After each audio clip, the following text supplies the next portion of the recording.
현재 미스트롯2 공식 홈페이지 시청자 게시판을 보시면 평가가 너무 편파적이다. 평가는 누구에게나 평등하고 적정성이 있어야 하는데 출연자에 대한 잣대가 너무 편파적인 면이 보인다. 마스터석을 블라인드로 처리해서 평가할 수 있도록 좀 바꾸자는 등 시청자들의 불만이 쏟아지고 있습니다. 이번 영상은 건강을 도와줘 헬프유 채널의 제작 지원과 함께합니다. 당신이 궁금한 모든 정보들 미들포스트의 미순이입니다.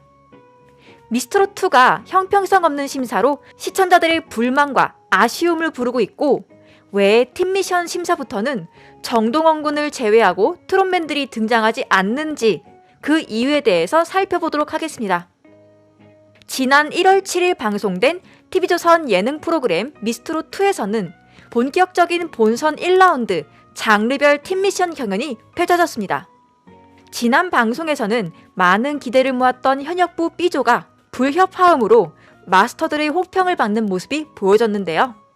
이날은 예선 당시 신랄한 평가를 받았던 현역부 A조부터 전원이 팀미션에 진출한 초등부까지 총 9팀이 개성 넘치는 무대를 펼쳤습니다. 수많은 예선 합격자 중 팀미션에서 눈에 띄는 참가자만이 본선 2라운드 1대1 데스매치 경연에 임할 수 있었습니다. 단체 무대라서 개개인의 파트가 정해져 있는 만큼 팀미션이지만 더 치열할 수밖에 없는 상황에서 마스터들이 형평성 없는 심사가 논란이 되고 있습니다. 이날 왕년부 70년산 영지버섯 팀은 김범용의 바람을 선곡해 록트로트 무대를 꾸몄는데요. 김현정, 영지, 김현지, 나비 씨의 경력 한만 70년에 달하는 레전드 보컬이었지만 트로트에 있어서는 새내기라고 볼 수 있습니다. 중간평가 당시 음악 강동의 호평을 받았던 이들은 본 경연에서 베테랑다운 무대 매너와 폭풍 고음으로 심사위원의 시선을 사로잡았지만 과도한 꺾기와 콧소리, 어색한 트로트 창법 등이 아쉬움을 불러일으켰습니다. 그럼에도 결과는 올 하트라는 말도 안 되는 결과가 나왔고 70년산 영지버섯 팀은 모두 1대1 데스매치 경연에 진출하게 됐습니다. 무대 직후에 장윤정 씨는 솔직히 말하면 아쉬움이 있었다. 나비 씨는 노래를 너무 잘하는 친구인데 트로트를 해야 된다는 생각에 모든 끄듬절을 다 꺾었다. 그렇게 안 해도 된다. 연지 씨는 모두 히읗 발음이 들어간다. 콧소리 비슷하게 흉내를 내려고 했는데 안 해도 된다. 김현정 씨는 록트로트이기에 가장 잘 어울릴 수 있었다. 그런데 자꾸만 뒤로 빠지는 듯한 느낌이 들었다. 목소리가 잘 들리지 않았다. 영지 씨는 조금 더 앞으로 나왔어도 됐는데 뒤에서만 받쳐줬다고 냉정한 평가를 내놨습니다. 이어서 장윤정 씨는 네 분이 노래를 너무 잘하니까 아쉬운 걸 힘으로 끌고 갔다. 마지막에 연지 씨가 꽥 하고 지르는 바람에 안 누를 수가 없는 상황이었다면서 아쉬움에도 하트를 누른 이유를 설명했습니다. 이후 초등부 수빈이네 7자매들 팀의 무대가 펼쳐졌는데요. 서지호의 하니하니를 선곡한 이들은 총 7개의 하트를 받았습니다. 하트를 누르지 않은 장윤정 씨는 이 팀이 완벽했으면 올 하트를 받아야 되지만 약간의 아쉬움이라도 있는 상황이라면 올 하트는 안 받는 게 맞다고 생각해서 누르지 않았다 라면서 막내 라인이 전체적으로 아쉬움이 있었다고 밝혔습니다. 이렇게 장윤정 씨는 왕년부 팀에서는 실수가 있었음에도 하트를 눌러준 반면 초등부에서는 약간의 아쉬움이 있었다면서 하트를 눌러주지 않은 상황이 발생했고 충분히 공감되는 심사 내용이긴 하지만 앞서 왕년부 팀이 냉정한 평가에도 불구하고 올 하트를 받았기에 시청자들 사이에서 형평성 없는 심사라는 비판이 나오고 있습니다. 예선 당시에 날카로운 심사를 펼쳤던 박선주 씨 역시 친분이 있는 왕년부 참가자들이 나왔을 때만 후한 하트를 줬습니다. 미스터트롯 당시에도 마스터들과 친분이 있는 참가자가 1대1 데스매치 경연에서 납득할 수 없을 만큼 많은 하트를 가져가서 논란이 된 적이 있었는데요. 정말 무대가 간절한 실력자들이 이런 친목 심사로 인해서 피해를 보게 될까 걱정된다는 우려의 목소리가 나오고 있습니다.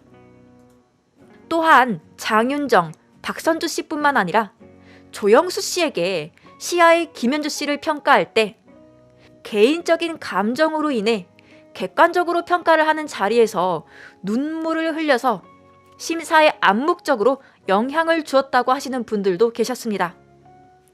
어떤 분들은 트로트 전문가도 아닌데 왜 트로트 심사를 하느냐 하시는 분들도 계시고, 몇몇 마스터분들은 음악하는 사람도 아닌데 왜 자꾸 나오냐고 하시는 분들도 계셨습니다. 그리고 다른 방송국의 트로트 오디션에서는 트로트 전문가분들만 나와서 심사를 하는데 이렇게 진행을 하는 게 맞지 않겠느냐고 말하는 분들도 많이 계셨습니다. 이렇게 여러 가지 말들이 많이 나오고 있는데 어떻게 보면 이런 말들이 틀린 말이라고는 생각되지 않습니다.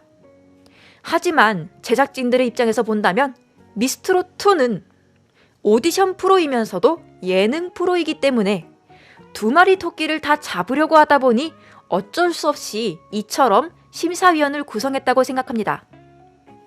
오히려 타방송 트로트 오디션 프로그램을 보면 너무 전문가들만 나와서 오히려 방송의 분위기가 진지해지고 무거워져서 재미적인 부분은 좀 적었다는 평가들이 나오고 있거든요.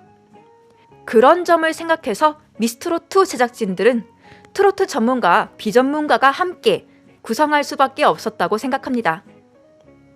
붐씨 같은 경우에는 방송의 재미를 위해서 중간중간 치고 들어가는 부분이 있는 것이고, 박선주, 장윤정, 조영수 마스터분께서는 음악에 대한 진정성 있는 평가를 내려주시는 그런 역할을 해주는 것처럼 상황에 맞는 개개인의 역할들이 있기 때문에 미스트롯2를 보면서 시청자들이 지루함을 느끼지 않는 것 같습니다. 미스트롯2를 보시다가 어느 순간부터 트롯맨들이 보이지 않아서 조금 의아해하시는 분들도 계셨을 텐데요. 예선 무대에서는 트롯맨 탑6 멤버들 모두 마스터석에서 볼 수 있었지만 본선 무대에서 팀 미션이 진행되면서 정동원 군을 제외한 나머지 멤버들이 방송에서 보이지 않았습니다. 그 이유는 무엇이었을까요? 이찬원 님이 지난해 12월 3일 코로나19 확진 판정을 받았었지요. 코로나 양성으로 인해서 이찬원 씨와 함께 촬영을 진행했던 트롯맨들이 자가격리에 들어갔습니다. 미스트롯2 1회 방송분에서는 트롯맨들의 모습이 전부 나오는 걸로 보아서 찬원 씨가 코로나 확진되기 이전에 녹화를 진행한 것으로 보입니다. 녹화본 촬영 이후 이찬원 씨가 코로나 확진 판정을 받으면서 트롯맨들이 자가격리에 들어갔기 때문에 미스트롯2 촬영에 차질이 생겨서 어쩔 수 없이 정동원 군을 제외한 나머지 트롯맨들의 모습은 방송에서 찾아볼 수 없던 것입니다. 그런데 이렇게 트롯맨들이 방송에서 모습을 보이지 않자 미스트롯2의 시청률에 변화가 있었는데요. 1회차부터 28%라는 높은 시청률을 유지하고 있다가 이번 4회차에서는 26.7%라는 다소 떨어진 시청률을 기록했습니다. 이렇게 시청률에 영향을 미칠 만큼 트롯맨들의 인기는 아직까지도 식을 줄 모르고 있다는 걸 다시 한번 알게 됐습니다. 이후 트롯맨들은 자가격리가 해제되고 현재 왕성한 활동을 하고 있는 만큼 미스트롯2에서도 다시 심사위원으로 등장하여서 멋진 모습을 보여줄 수 있다고 생각됩니다. 다음에는 더 흥미로운 콘텐츠로 찾아오겠습니다. 미들포스트의 미순이었습니다.